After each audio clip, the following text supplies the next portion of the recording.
What is up, everybody? Welcome to Comic Book Club. I am Alex. I am Justin. I'm Pete. And we're coming to you live from a couple of places on the internet. We are live on Facebook, YouTube, Twitch, Instagram, Kick, of course, and LinkedIn. Pete, how's it going for you? You getting any of those LinkedIn fish? Nope. But thanks. Am I fishing? We've been freelance too long. We don't know what You getting any fish in your job, Pop? No fish here. No the fish stash here, lives. That's right, Derek Mainhart. Yes. Justin still has his mustache for anybody who's listening later on audio. And if you're listening on Apple, Android, Spotify, wherever you're listening, that's all good. Just want to mention, if you want ad-free versions of this podcast and all the podcasts we do, patreon.com/comicbookclub.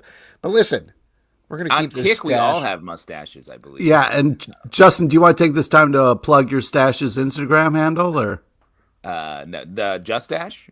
Yeah, that's right. Yes, you definitely Hashtag Justash. Follow Justash on Instagram. Well, it's like a cross between old Jordash commercials and your mustache. It's quite beautiful. You can tell that, like, Pete, when a single thing changes in any of our lives, like 15 years ago, I had like a bump on my head that I had had removed, and Pete talked about it for longer than my children are old, and it's amazing. I know I'm going to talk about having a mustache for years now, even when I have like a Santa beard like Pete. Ah, man. That hurts. By the way, your season's coming up, Pete. That's pretty exciting. That's right, yeah. Kids are starting to look at me weird. Yeah. Are you allowed to go back to the mall yet? Nope. No, nope, not yet. All right. We won't get into it. For those of you that don't know, Pete accidentally killed a Santa on his roof and is in a real Santa Claus with an E situation. So just help the beards definitely come in. How about the gut, Pete? You got the gut yet? You know it. All right.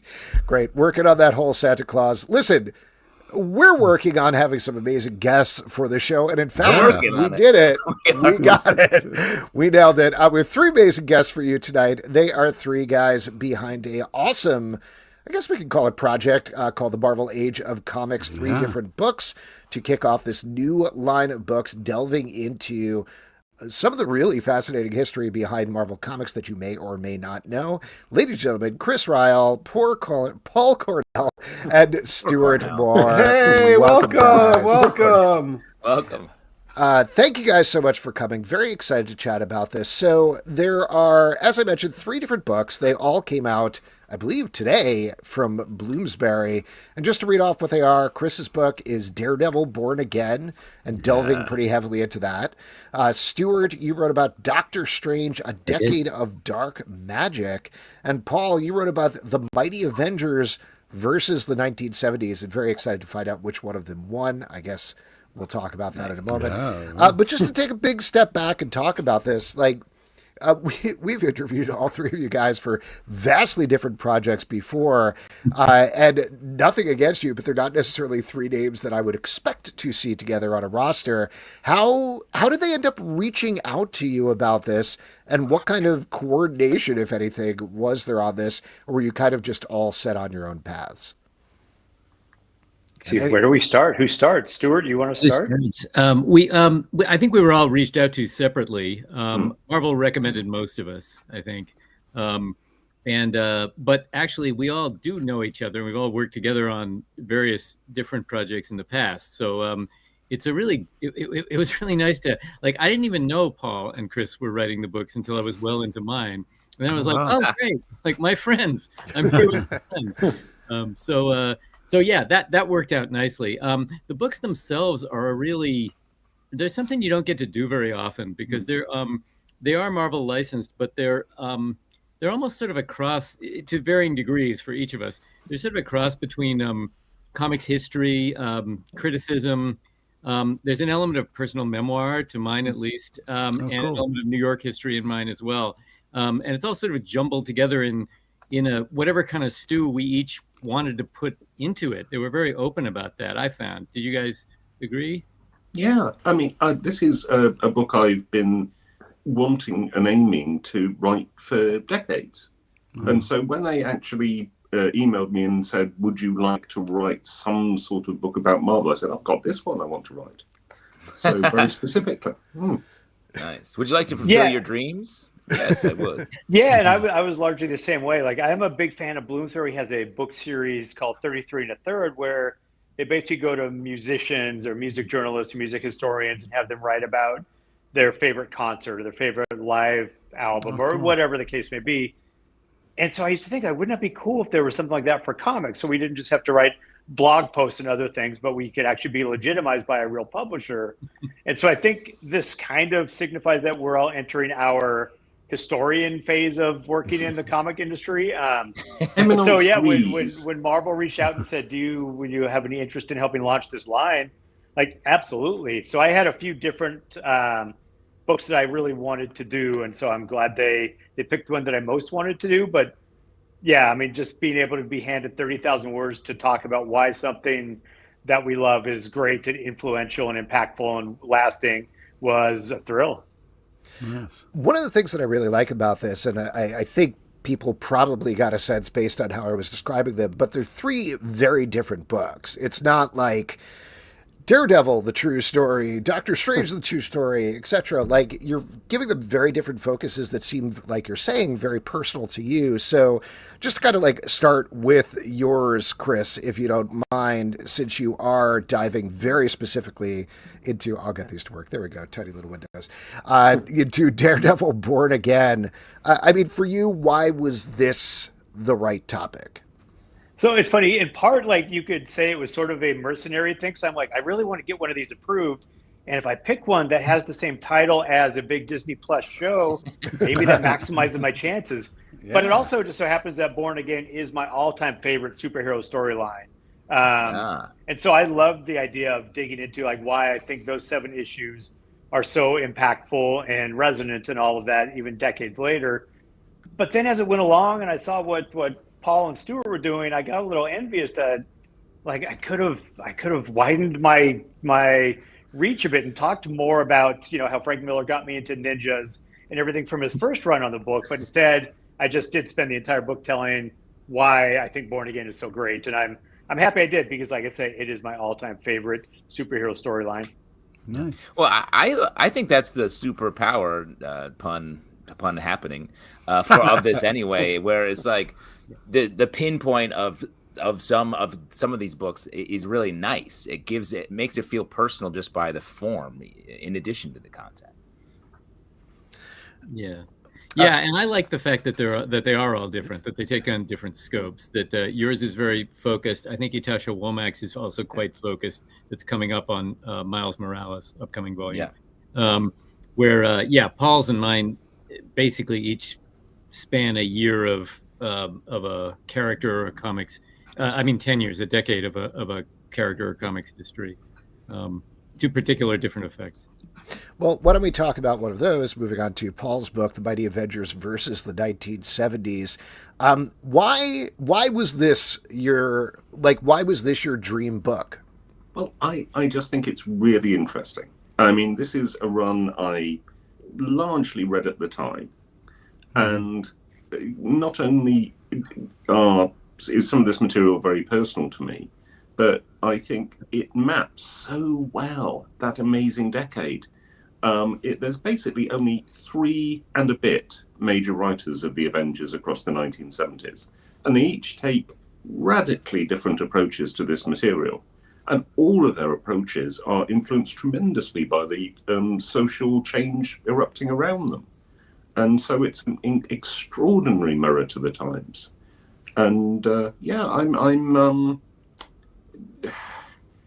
there's a particular issue, the first American import comic I ever found on a British newsagent as a child. It's in the middle of the Avengers Defenders War.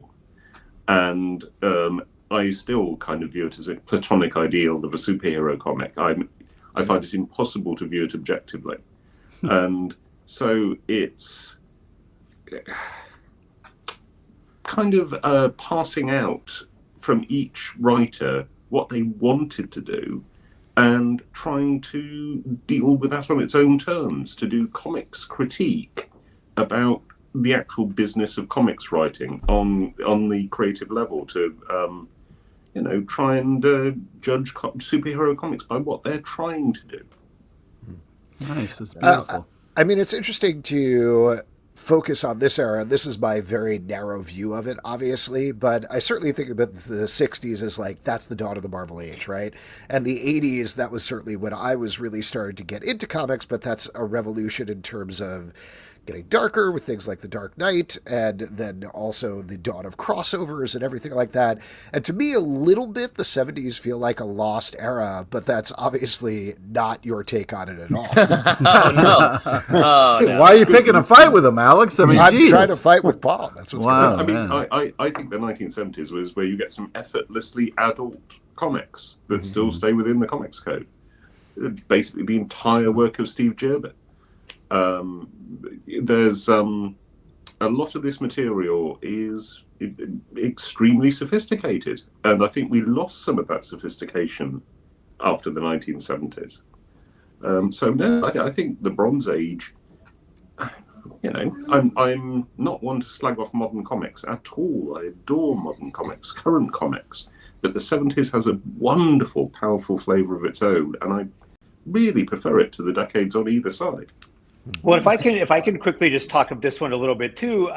The nice thing about this and the timing of the launch of these books is this works as kind of a nice elegy for the writing of Jim Shooter. You know, when Jim Shooter passed last year, there's all the conversation like Jim Shooter was complicated. In the 70s, he wasn't complicated. He wrote great comic books, and I think this book does a great job of summing up, you know, why Shooter's Avengers comics were so good and just so lasting and worth talking about in this kind of book. Yeah, I would add too that to me a lot of the charm of the 1970s at Marvel in particular is the place was utter chaos. There was like one editor trying to cover the entire line. It was impossible to do. The writers were basically their own editors, and they had to sort of keep track of stuff. By all accounts, Steve Gerber and Don McGregor were the two proofreaders, and they had a mutual agreement to just leave each other's shit alone. Like they wouldn't. So like there was just stuff like that happening. And that led to a lot of sort of mediocre, forgettable comics, but it also led to a lot of brilliant books that would have been hard to squeak through in a more organized time, I think. Yeah, that's been my thought. My understanding of it was like sort of a Wild West where you could be really psychedelic, either in your work or just at your lunch hour, and still be writing some fantastic comics. So that's my takeaway. So I'm excited to check this out. Let's talk about your book then, Stuart, Doctor Strange, A Decade of Dark Magic. Again, not to be too repetitive, but why Doctor Strange? Why was this your pick of the book to do? Well, I've probably told this story before, but when I was a kid, I mostly read DC books. And then when I was 16, a friend of mine sat me down with this giant stack of Marvels, and it just changed my life. So most people I know in the comics industry as kids were fans of one company or the other. And to me, they're different. Like DC are my friends from childhood, sort of, but Marvel to me is the exciting and the wild stuff. And one of the things that was in those piles was the early 1970s Doctor Strange by Steve Englehart and John Brunner, which is where this book starts and then sort of flashes back to the original Stan Lee and Steve Ditko stuff. And Chris mentioned the 33 1/3 books from Bloomsbury, and this series is patterned directly on those, though they're larger form. Ours are larger format and have color illustrations, but they're handled by the same editorial team. And when I was getting ready to write this, I picked up a volume of that by the writer Jonathan Latham on the Talking Heads album Fear of Music.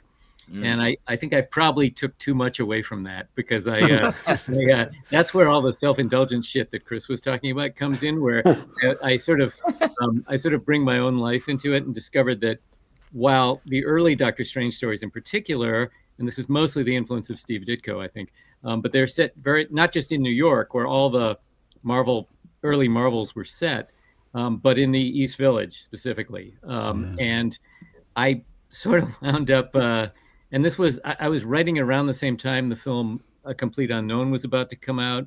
And there's all these sort of parallels with places I used to go when I was younger in that area, and where I tracked down the address of Dr. Strange's house, and it was this giant fluorescent washed bodega with signs for energy drinks, and it said, "Drink Goose, be happy," all over it.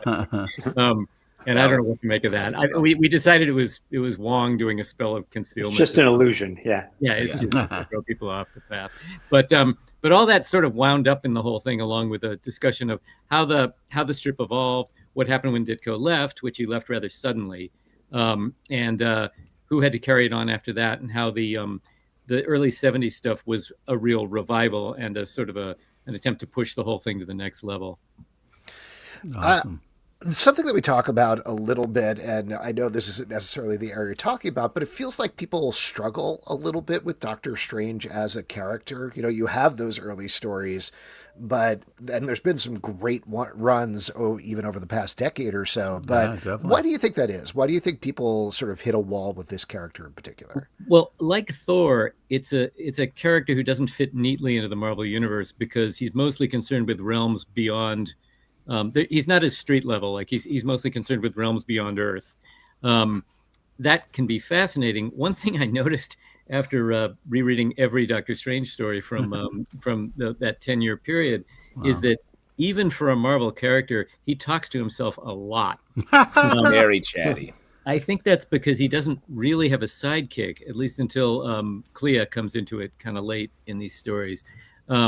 But also he's often just sort of trying to puzzle out where he is, what's going on. And one of the things I guess that might be a distancing thing about him. He's very much a loner, and especially the stories we tend to remember most often take place in bizarre otherworldly realms, which is what makes the stories cool, really. But maybe it's not for everyone. I don't know. Well, I always remember those stories. And Doctor Strange would be having his adventure while also telling you like a sci-fi short story at the same time. He's just explaining. He has to do so much like laying ground of like, so here's the crazy thing about this dimension. Everyone's hats are their heads and their heads are their hats. And it's like, okay. And then he walks through how it all works and then has to solve the mystery. Yeah, he's often figuring it out for himself while he's telling you. Yeah. The first Dark Dimension story is kind of interesting because Clea is a native of that realm. And she's almost like a Greek chorus explaining to him what's going on, which is kind of interesting. It makes her almost the host of the whole thing. And that allows their relationship to build at the same time. Chris, I'm curious to go back to Daredevil Born Again. This versus, say, a decade of Doctor Strange and a decade of the Avengers, like you're talking about, that's a very focused thing that certainly has been reported on a lot. So where are the pockets? What did you find out that was surprising or interesting to you about Daredevil Born Again? Or did you have it all in your encyclopedia up there? Yeah, I mean, I think the biggest thing is the way it explores the question of identity and also just what it takes to be a hero. And you know, there's a lot of sort of tearing down of characters and then building them back up and doing the heroic rise kind of thing. But rarely is it ever as gripping and sort of, I don't know, the character being put through such drastic paces as happens in this book. Like Matt Murdock's entire life is destroyed, and it's destroyed not in this grandiose way at the start, but in this really sad, quiet way where Karen Page, who was his blonde actress girlfriend, you know, from the comics in the 60s and early 70s, she disappeared for like a decade. She went off to Hollywood to go make it as an actor. And then the next time we see her, she shows up here and she's strung out and she's in a dingy motel room and she has nothing of value that she can still give except for Matt Murdock's secret or Daredevil's secret identity. And so when that reaches the Kingpin, he doesn't do the big supervillain thing of, you know, attacking him and blowing up his house, although he does do that too. But he just kind of systematically destroys his entire life. He has his power turned off. He ends up getting Matt just barred. And it's just sort of all these real world things that can happens to him. And it's just not one of those things where the hero's identity leaks and is sort of dealt with and put back and resolved easily by the end of the storyline, you know. And I was always used to, I don't know, Spider-Man gets seen with his mask off and he hires Hobie Brown to dress up as Spider-Man to come in and gaslight Gwen Stacy and to go, no, I'm Spider-Man, not this guy. Or Clark Kent, you know, uses a Superman robot to throw Lois Lane off his trail and the identity thing is restored by the end of an issue. This is just 7 harrowing issues of his identity being figured out by the worst person in the world to have that information, and then systematically destroying every part of his life except for that one little thing, that one tiny piece that makes him a hero.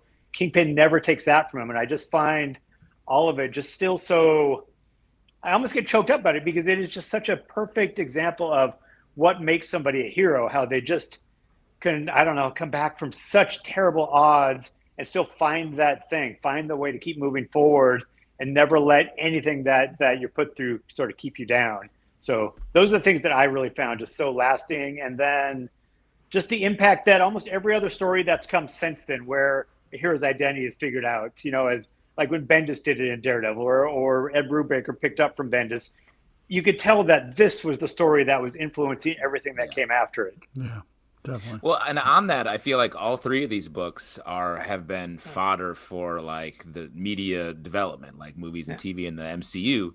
Why? And these stories are at the youngest 40 plus years old. So why are these the stories? Is it the creators? They were influential to the creators, or just the power of the story themselves? Like, and what you mean is, why did we read these comics when we were clearly only maybe 2 or 3 years old at the time, right? Yes, exactly. Why are we so smart as babies?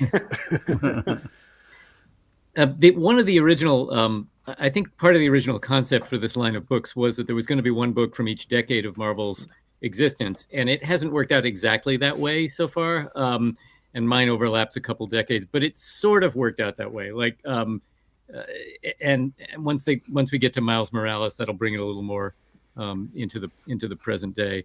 Sure. So yeah, we were all just sort of asked what we wanted to do, and Bloomsbury was trying to sort of give a spread of different time periods and different points in Marvel's history. Yeah. Awesome. Paul, you mentioned that you have some very specific chapters in terms of looking like Roy Thomas, Jim Shooter, but there is one, I don't know if you want to leave this for people to discover when they read the book, but you have a chapter called The Greatest Fill-In. Oh, yeah. Is there anything you can tell us about that? Well, I do an entire chapter about the single issue that Steve Gerber writes of the Avengers, which is a masterpiece and dissects what it is to be a superhero. It's basically the Beast. In the issue after all of the Avengers were seen lying apparently dead at the hands of Michael, the great cosmic power enemy created by Jim Shooter, we joined the Beast in a disco. And he is merciful to a man who attacks him. He ruminates with his potential girlfriend on why he's in the superhero business. After about 14 pages, a supervillain shows up, and who turns out to be mind controlling both the Beast and in the end, the secret agents who are paying for this whole project to happen on behalf of a government who one day want to control superheroes. But perhaps there's an even higher power at work. It's like all the best short stories, it leaves open questions at the end. And it's an extraordinary thing to find in an issue of the Avengers, particularly immediately after they've all been apparently killed.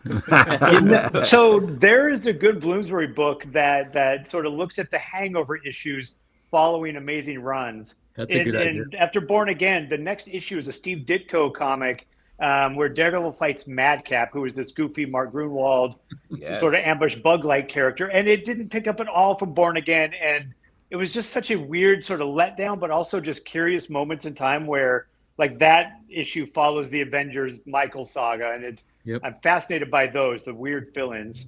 I agree. And during the pandemic, a website asked me for recommendations of like just outstanding back issues, and that was one of the two I picked. Was that fill-in? Wow. We got a question here from the comments on YouTube. Scheuchler says, you all have varying experiences, not just writing comics, but analysis, criticism, prose, fiction, and more. What was something you brought to these books that you didn't expect to? I might have actually met Dr. Strange in the course of writing this book. I didn't expect that. Whoa. How was he? Was he nice? Was he on the subway or what? Now who's on acid? It's Stuart. It's in the epilogue. It's there. I think I probably got that sort of the parsity of lines, how we could communicate so much with so little, and just getting a better understanding of how to I don't know, effectively communicate what I found so effective about that art instead of just throwing praise at it, which I also did. I suppose on the way in, I was thinking part of this is, I'll get some really juicy gossip from the interactions between these creators. And actually, I decided before I started to put my final manuscript together, what I want to be is kind to all these people, all these kids who were in their teens and early 20s, whose small internal battles between each other really shouldn't be ruminated over decades later by people who weren't in the room. So I try and be incredibly even-handed and give everybody the credit for the work they did, and not dwell on the nasty stuff. And I'm really pleased by that approach. I think it opens more doors than it closes. Yeah, and nice. there's a depiction here of a major problem between Steve Englehart and Jerry Conway. And those are two wonderful chaps who, I would really hope that perhaps, I doubt this account will do it, but I hope someday somebody gets those two around a table and says, you both did great work.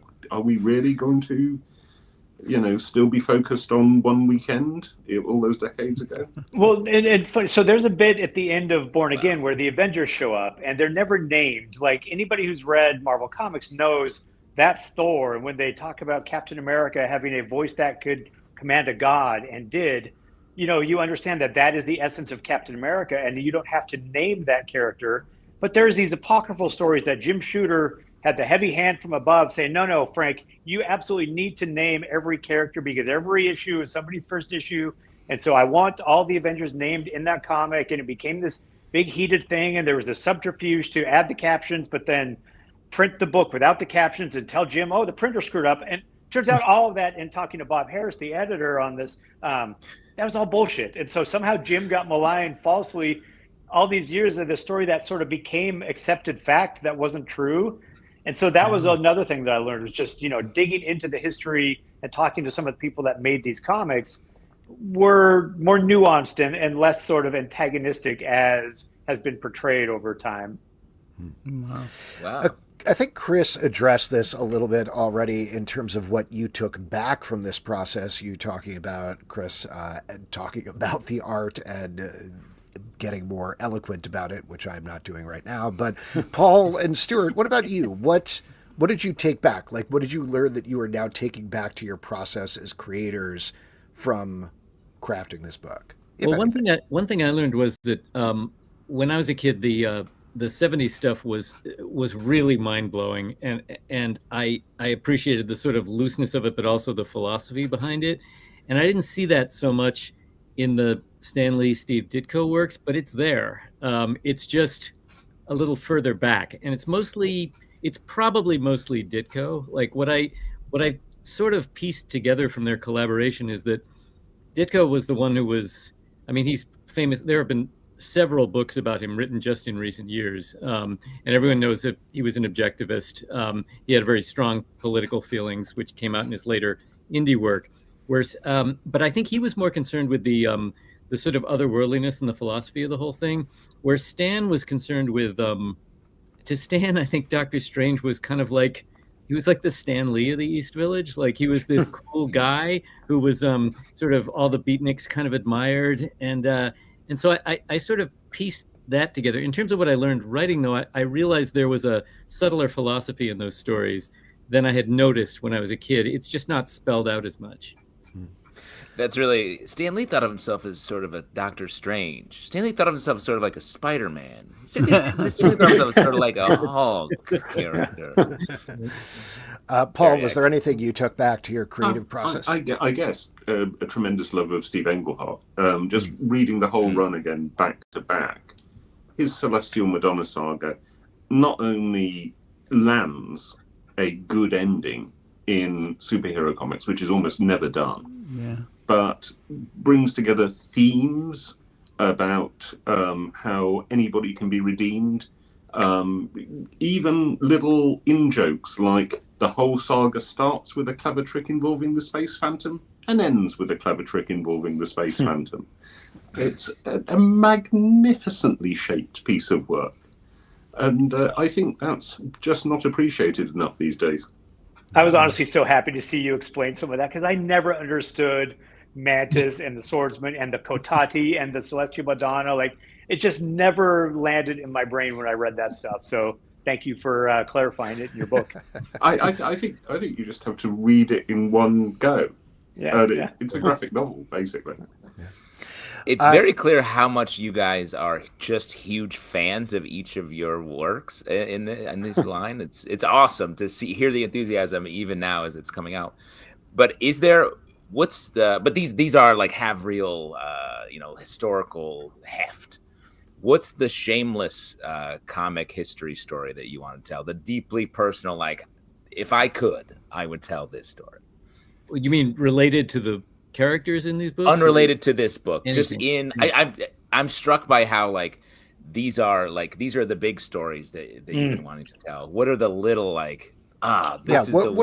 Justin, you're asking what are the ones that are definitely not going to sell any copies, but you would be that no one would want. I so badly want to do a new universe book and look at why it was just a spectacular failure almost immediately. Like, didn't make it to month 2 before they were filling artists and writers, and everything just completely collapsed. And we all so badly, as kids of the 80s, wanted the world outside our window to be our Marvel universe. We were getting all these first issues, all these amazing creators, and none of it worked. I mean, bits of it worked. DP7 was fine, but there's a book there that delves into like all the different ways it just didn't work, and I would love to do that, and I cannot see Marvel approving me to do that. That's a really good idea. Yeah, that's really funny. I feel like people don't even know about that anymore. Right. The new universe is just completely falling away. Very obviously, the man thing. The man thing. The work of Steve Gerber at its height. The man thing. I rest my case. Yeah. Well done. That would sell in certain parts of a bookstore, I think. Stuart, what about you? You'll be so scared to not buy it. I don't. Nothing's coming immediately to mind. I think Paul and I probably could do a whole volume together on that Steve Gerber fill-in on the Avengers, and that probably nobody would be too interested in that probably either. We do have a related question here for the comments. This is from Derek Mainhart. You don't really hear Steve Englehart's name anymore. Are there other creators that you'd like to shine a light on in these or other books? I have a name that I almost brought up earlier because he was the writer that did great stuff on both Doctor Strange and the Avengers after the era these guys wrote about, which is Roger Stern. I feel like Roger Stern wrote characters, like almost every character in the Marvel Universe he wrote well. And he kind of did these defining runs at the time that just nobody talks about anymore. Like, he wrote one of the best Doctor Strange runs that I've ever seen. I thought he did a great Avengers, where he elevated the Wasp and the Monica Rambeau Captain Marvel and sort of made the female characters sort of the most powerful and important parts of the team in an era where that just wasn't done a lot. And I just feel like Roger Stern is a guy sort of post Englehart that deserves, I don't know, that same sort of recognition and admiration. I would want to mention Gene Colan, the artist who did a lot of things at Marvel. Was known largely for Tomb of Dracula and Howard the Duck, but his late '60s Doctor Strange, his first run on the book, is some of his most beautiful work. It shows a lot of design experimentation, but it's very, very human, and the stories are loose enough that he's able to really stretch out and do all kinds of cosmic trippy stuff. It's just beautiful all around. And I hadn't really read those before. I mean, I would second both of those tremendously. I'd like to mention Bob Brown, the artist on my first and perfect Avengers issue, who's actually a bit of a master of the form, but you never hear his name. I think Bob Brown deserves more recognition. And, Bob Brown and Gene Colan both have a good history on Daredevil, too. That's true. Yeah. There we go. We're coming up with a new book, guys. That's what we're doing. Yeah. Listen, this project is so cool. Before we start to wrap up here, though, you always do, as we keep mentioning, have tons of other things going on. So just to give you a second to plug whatever you'd like to plug, Stuart, why don't we start with you? Anything else people should be checking out? I wrote a book called Captain America for Dummies that came out in this past February, and that's still available. And there may be another Dummies book coming. I can't talk about it yet, but Nice. I Keep have looking off screen like there's someone telling you don't talk about it. don't shoot. I had a graphic novel called Meat with the brilliant Matt Howarth that just came out from Cosmic Lion Productions, and I wrote a story for Toxic Avenger Team Up with Ahoy Comics, where I do publishing operations as well. That'll be collected in the trade paperback in January, and I also wrote a very goofy and strange introduction for that book. Awesome. Paul, what about you? I've got a graphic novel out now with the amazing cartoonist Rachel Smith called Who Killed Nessie? Which is about, there's a convention of cryptids where, Bigfoot and the Yeti gather every year. And unfortunately this year there's been a murder and it's Nessie. Man. Proper whodunit, charming cartooning, comedy, cozy. It's gorgeous. That sounds amazing. And Chris, what about you?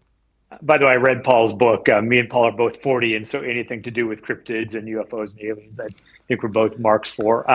So let's see.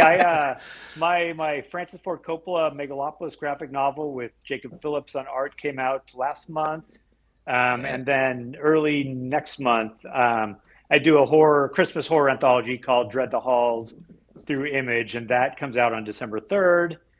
And on the editorial front, I've been John Byrne's editor on an X-Men project, which feels really weird to me to say because wow, being editor on a John Byrne X-Men book doesn't feel like it should be happening in 2025, and it's very exciting. So that's exciting. Volume 1 actually wraps this week and will be out in the spring of next year. And is that weird sorry and cool. to interrupt? That's the thing where I'm getting some of the details wrong here, but he created tons of issues to continue his run in a different direction, and they just never got published. Is that right? So you got those details right. In fact, he did 31 issues on his website years ago. He just penciled and wrote 31 issues for fun. Basically, that envisioned a world where X-Men continued on if he'd never left the title, and so it picks up sort of post Death of Phoenix. Although in this case, it's the original ending, so Phoenix is lobotomized and stays alive. And so we got the issues inked, colored, lettered professionally. It's going to be put out through Abrams' Marvel Arts line, and it'll be 3 different graphic novels. And it's full on 80s John Byrne X-Men. And it's just been a thrill and a blast to work on. That's bonkers that is finally getting released. That's crazy. Yeah. Awesome. So cool. Well, cool. Guys, congrats again. Yeah. These books are so cool. Great books. I'm glad you all got to do them because, like Justin was saying, you seem so excited about them. So congrats again. And Thanks for all your work. Thank We you really again. appreciate it. We'll have you back for the Man-Thing book for sure. Yes, definitely. All right. Thanks, guys. Appreciate it, guys. Thanks a lot. All right. Bye, y'all. All right. Once again, just to read off the name of the books, they're all part of the Marvel Age of Comics from Bloomsbury. You got Daredevil Born Again by Chris Ryall, Doctor Strange, A Decade of Dark Magic by Stuart Moore, and The Mighty Avengers versus the 1970s. Find out who wins from Paul Cornell. And they're all in stores now, so you can pick up all 3 books, and they're really, really cool, as we keep saying. Yes. There we go. Other things that are cool, I'll tell you what, are your audience questions. Oh, man, what the heck happened here? I couldn't find the sound cue for a second. That's what happened. But I found it. It's my favorite section because you make it up. All you got to do is drop a question in the comments. Could be about absolutely anything, and we'll get to them. But guys, while we're waiting for those questions to come in, what you drinking tonight? Pete, you're having a little garage beer, I'm guessing? That's correct, sir. Well done. You don't have a garage beer, but you do have a garage? Is that how it goes? I have a garage beer, not a garage. Oh, So garage beer is where you take the runoff when it rains from your gutter. How dare just you? Put How it in a dare cup, you? shake it up, put it in the fridge for a couple months. Has nothing to do with beer. Can you taste the leaves, or how does it work? That's gross. The squirrel activity. Taste the squirrel. Gutter beer. Taste the squirrel. The squirrel. That's what the Kelsey brothers say. Pete, how many of those do you buy at a time? Because I can't tell if you drink one every Tuesday or if you're just have a Costco style forklift of them in Yeah, it depends on the weekend, but usually it's just on Tuesdays. But you don't have a garage, but you do have a space the size of a garage filled with beer. Yeah, it's a garage made out of beer. Much better. I'm drinking. Look at you! Come on. It's the mustache talking. I didn't. Yeah. The Look at that shit. I'm a real hoser, and I'm ready to play some hockey. All right, we got a couple of questions here. This is from Michael Tillman. Says, which cryptid character would you take to a murder mystery party? Ooh, would we take? Well, there was that. What was that great? There was that great comic where it was like Sasquatch was a detective, and he had like a whole group of cryptids he worked with. What was that book? It was so good. Probably called Sasquatch Detective or something. Well, I was going to say it was called Detective Sasquatch. Yeah. Could be one. Oh, man, it was so good. He was like a Yeti or something. And I vaguely remember what you're talking about. I do remember this as well. And I think that was... Yes, so you'd say either a Yeti or a Proof. Sas. That's what it was. Thank you, Matthew. Proof. Yes, Schofield coming through in the clutch. Book. Yeah. Great call. Deep cut from Peter LePage. Deep down in the old garage brain. I had to dust it off. Matthew, so proud of his work. Very dramatic. Which cryptid would I take? Probably one of what's the Shape of Water? That guy. Oh yeah. Is he a cryptid? I guess he probably. Oh yeah. I think so. For sure. Yeah. Is this so you could have sex with him later? Or is that why? Yeah, it's very sexual. It's a date. It's a date for situation. Sure. Yeah. I would say the Jersey Devil. He's probably fun to party with. No, wow. Really? You and Derek Mainhart. Yeah. Oh, we said the same thing. Twinsies. Same time. That's trashy. Creepy. I find that to be a trashy answer, Alex. Derek Mainhart says, what's the best forgotten era of CBC? Forgotten? I guess I've forgotten every night except for tonight so far. Yes. I would say the Secret Pete shows that he had back when we were at the Pit, where, full disclosure, we'd be struggling for audience every week, and then Pete would be like, okay, you guys are gone, no problem. Sell out the entire venue. Well, it's like if you could buy tickets to a car accident, you would have gone. Yeah.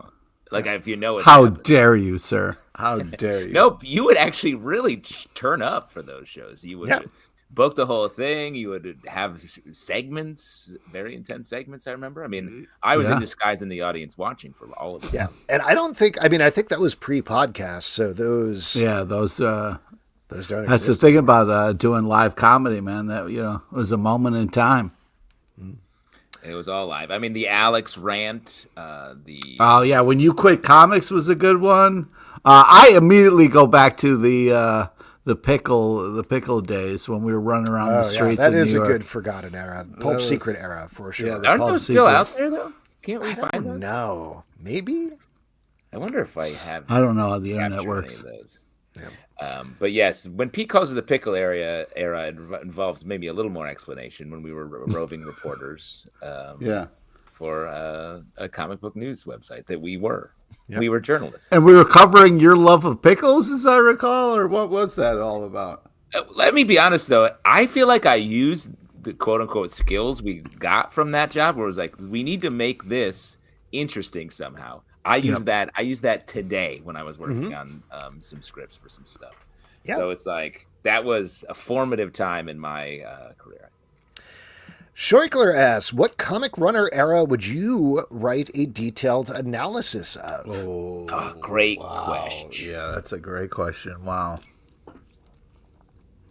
I'd love to do Eastman and Laird's Teenage Mutant Ninja Turtles, that's for sure.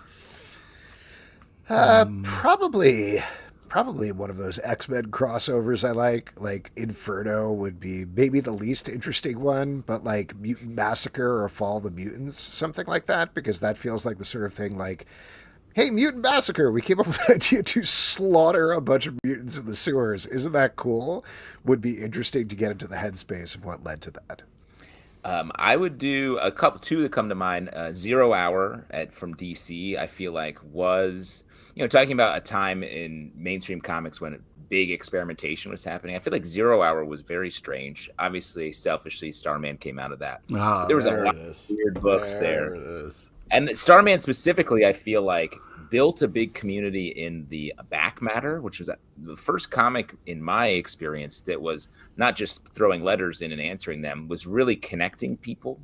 And, you know, sort of it was pre most internet. So sure it felt was, like, buddy. I feel like there's something there that it actually does have some historical resonance of how we read comics now. But that's the other why one I would say is Bone, the history of Bone, because it's sort of an interesting, from funny books through Image and all that. But that's why the three guests were so great at the books that they're doing, because they were coming at it from a point of passion. Like, I would love to hear Justin talk about Starman, because he's a huge Starman fan. And why does he love Starman so much? And what about it, makes it so special for him? And same for Bone. So, yeah, I think that's why they did such a great job on the books that they did.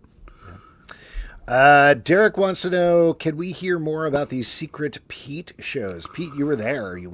Oh, Pete sure. has to tell it. I mean, I think one of the funner reveals for me personally was when I had to tell an old roommate that we would go comic book shopping together, that like I swapped out one of his comics for one of my comics, because it was, you remember when Wolverine lost his claws and they, like, the different print runs had different color claws? Like, it was like the silver claws, the gold claws, and then, like another one. And I didn't get the like the newer run, and my buddy did. So like that was a fun reveal, like telling him live on stage that I had stolen his comic. And just to provide a little context here. So the thing with the Pete shows was, was it Chris Griggs co-hosted with you?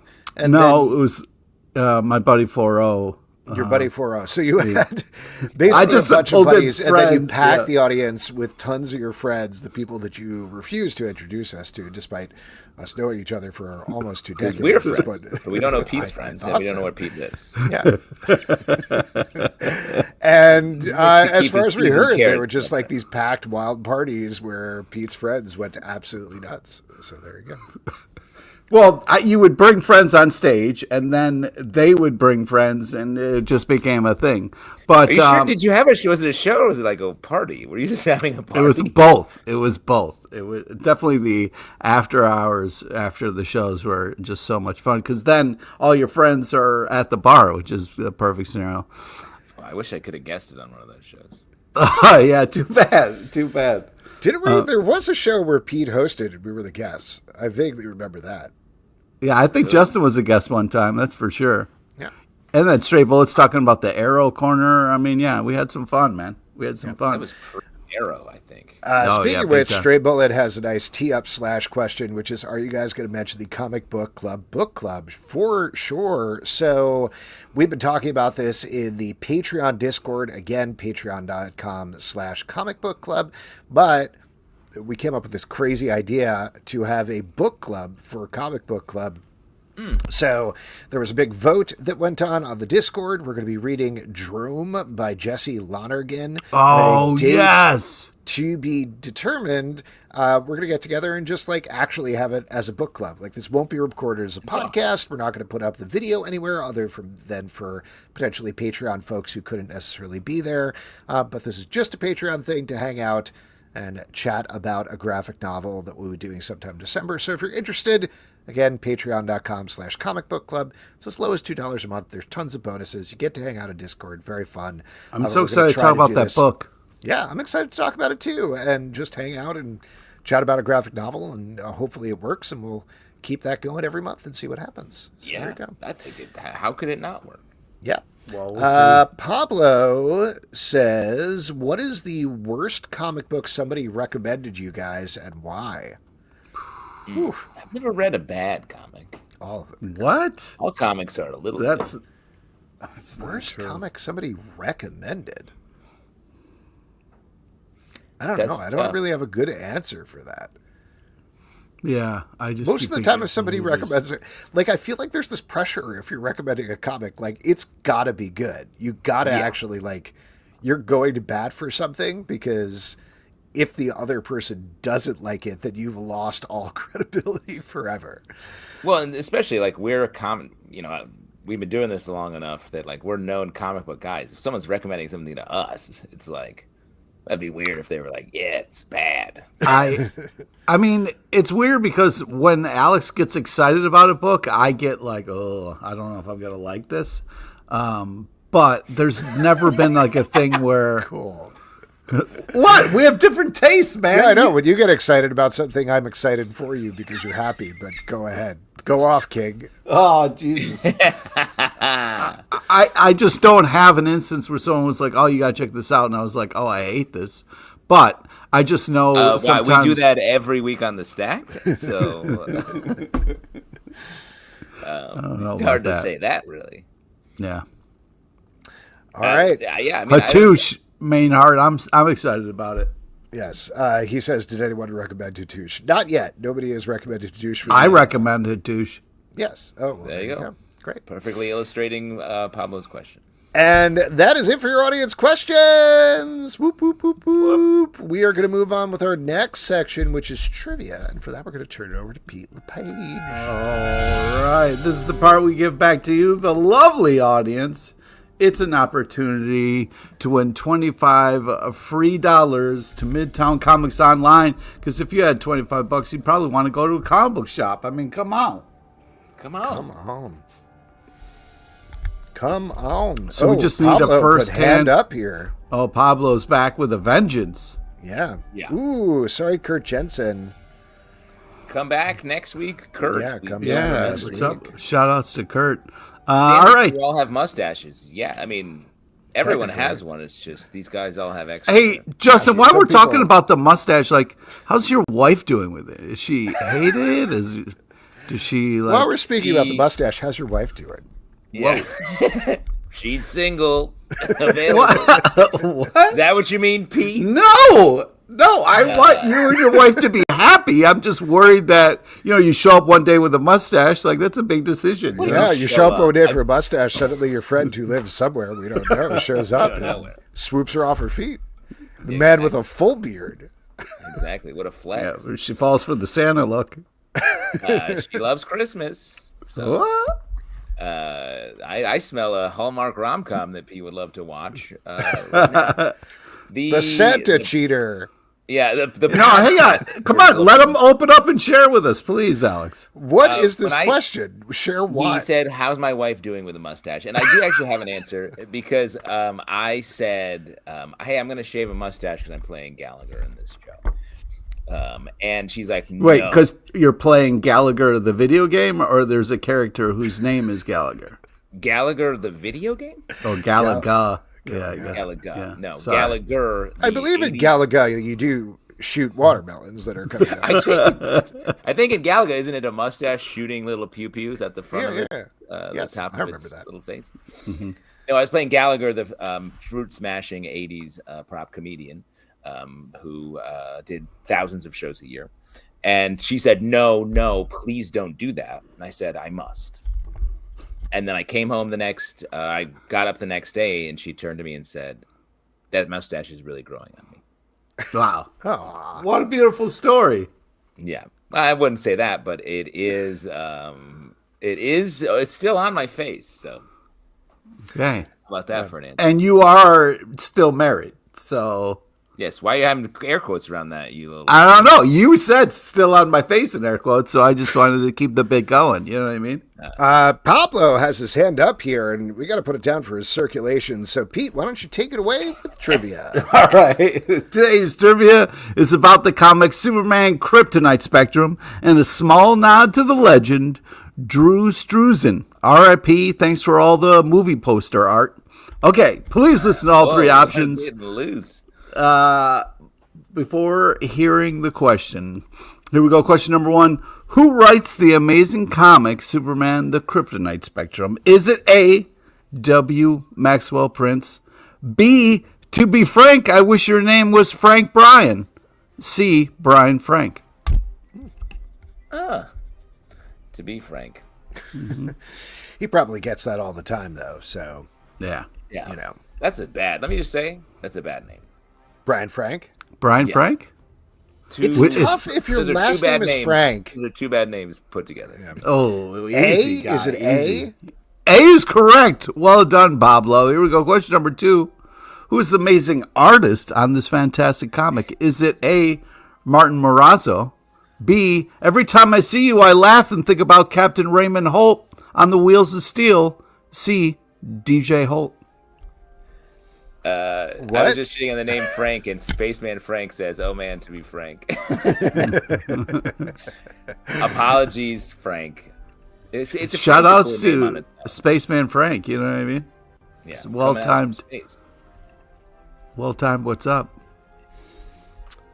Stray Bullet says we should smash fruit for $40 a month on Patreon. What do you guys think? Oh, that'd be glorious. Yeah, I got really good at smashing watermelons with a mallet. Whoa, what a flex. Is it A? A is correct. Here we go, last one. This series features new and existing forms of kryptonite, like, is it A, speckled, B, fine Sean, I'll bite.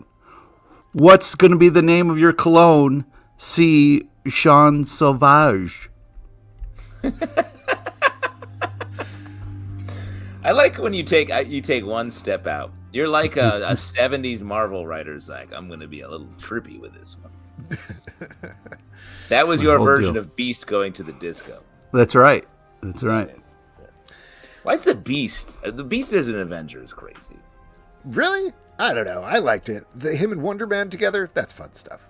I agree that. But now Beast is such a bummer. Yeah. Yeah, agreed. Is it A?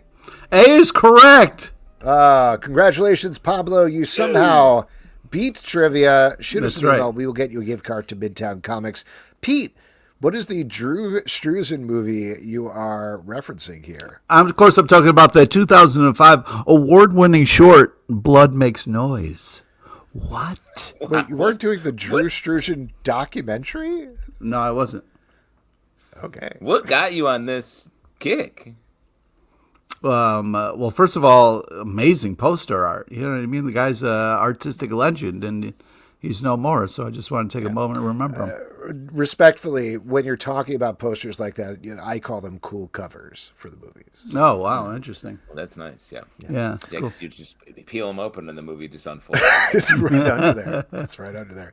That's the secret of posters. That's right. They don't tell you that. Comics are like a series of posters, and new ones are coming out tomorrow. Pete, what are you looking forward to? Oh, my gosh. Alex, thank you so much for asking me that. I'm looking forward to Teenage Mutant Ninja Turtles Godzilla #1. It has all the things. Teenage Mutant Ninja Turtles, Godzilla, and Tim Seeley. Yes, please. Rogue Storm #2. Hell yeah, badass shit. And, of course, Superman, the Kryptonite Spectrum #4. I mean, are you looking for tripped out amazing art? Yeah, show up then. Great. Justin, what about you? Lots of fun stuff in this stack. We talked to Frank Barbieri last week about the author Immortal. #2 comes out tomorrow. Really into that book. Of course, Beneath the Trees Where Nobody Sees coming out. That book is haunting. If you like, if you like Breaking Bad or any like anti-hero piece of content, buy this book. Dexter. This book is great to put into a hand of someone who doesn't read comics but would like to get into it. Fuck.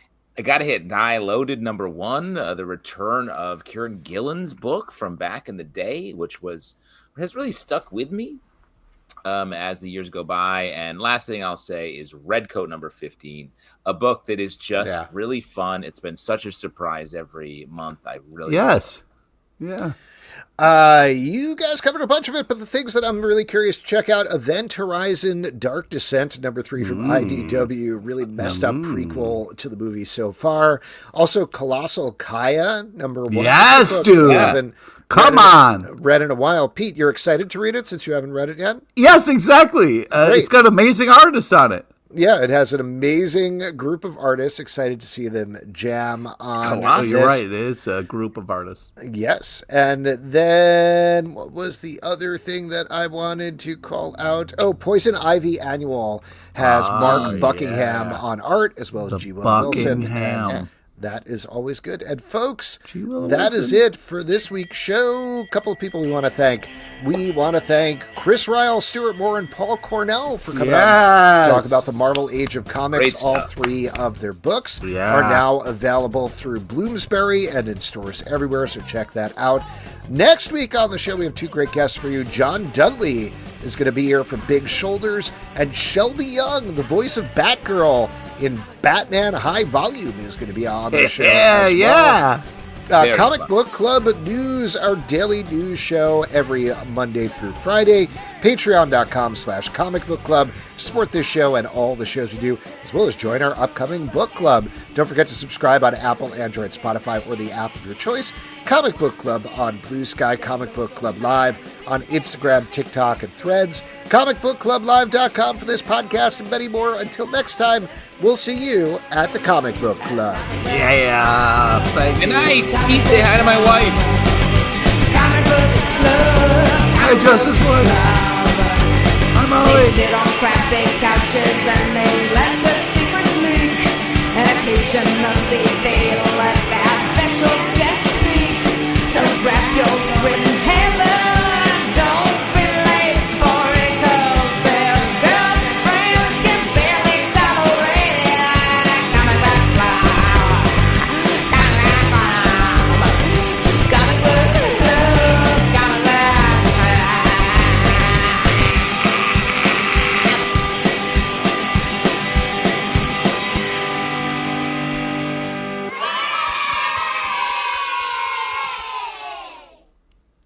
Thanks, everybody. Have a great night. Take care of yourself.